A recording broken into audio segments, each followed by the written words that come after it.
ಎಲ್ಲರಿಗೂ ನಮಸ್ಕಾರ. ನಮ್ಮಲ್ಲಿ ಅದೆಷ್ಟೋ ಜನರಿಗೆ ಒಂದು ಅಭ್ಯಾಸವಿದೆ. ಮನೆಯಲ್ಲಿ ಅಮ್ಮ ಪ್ರೀತಿಯಿಂದ ಸೇಬು, ಬಾಳೆಹಣ್ಣು ಅಥವಾ ಕಿತ್ತಳೆ ಹಣ್ಣು ತಂದಿಟ್ಟರೆ ನಮಗೆ ಅದು ಇಷ್ಟವಾಗುವುದಿಲ್ಲ.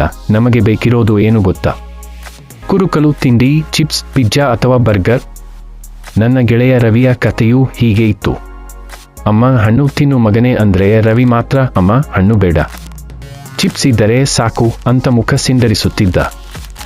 ಅವನಿಗೆ ಅನಿಸಿತ್ತು ಜಂಕ್ ಫುಡ್ ತಿಂದರೆ ಏನೂ ಆಗಲ್ಲ ಅಂತ.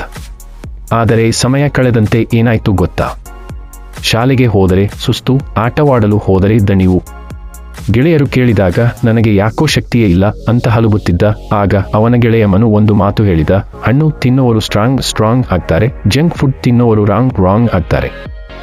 ಕೊನೆಗೆ ಡಾಕ್ಟರ್ ಬಳಿ ಹೋದಾಗ ತಿಳಿಯಿತು, ದೇಹಕ್ಕೆ ಬೇಕಾದ ವಿಟಮಿನ್ ಸಿಗುವುದು ಪ್ರಕೃತಿ ನೀಡಿದ ಈ ತಾಜಾ ಹಣ್ಣುಗಳಿಂದಲೇ ಹೊರತು ಪ್ಯಾಕೆಟ್ ಹಾಲಿನಿಂದಲ್ಲ. ಸೇಬು, ಕಿತ್ತಳೆ, ಬಾಳೆಹಣ್ಣು ಇವು ಕೇವಲ ಹಣ್ಣುಗಳಲ್ಲ, ಇವು ನಮ್ಮ ದೇಹದ ನೈಸರ್ಗಿಕ ಔಷಧಿಗಳು. ಅವತ್ತಿನಿಂದ ರವಿ ಬದಲಾದ. ಚಿಪ್ಸ್ ಪ್ಯಾಕೆಟ್ ಬದಿಗಿಟ್ಟು ಹಣ್ಣಿನ ಬುಟ್ಟಿ ಹಿಡಿದ. ಇಂದು ರವಿ ಆರೋಗ್ಯವಾಗಿದ್ದಾನೆ, ಉತ್ಸಾಹವಾಗಿದ್ದಾನೆ.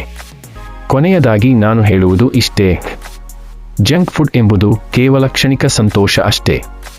ಆದರೆ ಹಣ್ಣುಗಳು ನಮಗೆ ಜೀವನ ಪೂರ್ತಿ ಆರೋಗ್ಯವನ್ನು ನೀಡುತ್ತವೆ. ಪ್ರಕೃತಿ ಕೊಟ್ಟ ಈ ಅತ್ಯುತ್ತಮ ಆಹಾರವನ್ನು ಗೌರವಿಸೋಣ.